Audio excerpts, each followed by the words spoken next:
हमारे YouTube channel पे आप सबका स्वागत है दोस्तों। गाने जा रही हूँ कजरी गीत।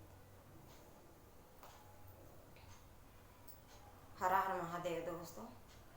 गोरिया रहू तुई गोर चटकोरिया, अब काहे सामर भइलू ना।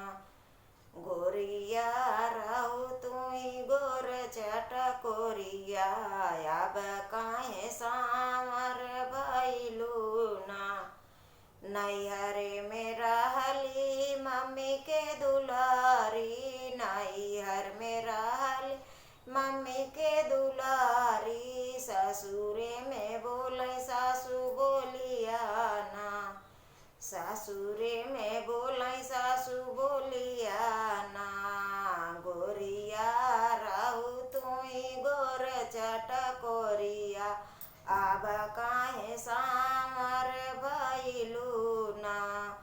नैहरे में रहली भाभी के दुलारी, नैहर में रहली भाभी के दुलारी। ससुरे में बोलाई जेठनी बोलिया ना, ससुरे में बोलाई जेठनी बोलिया ना।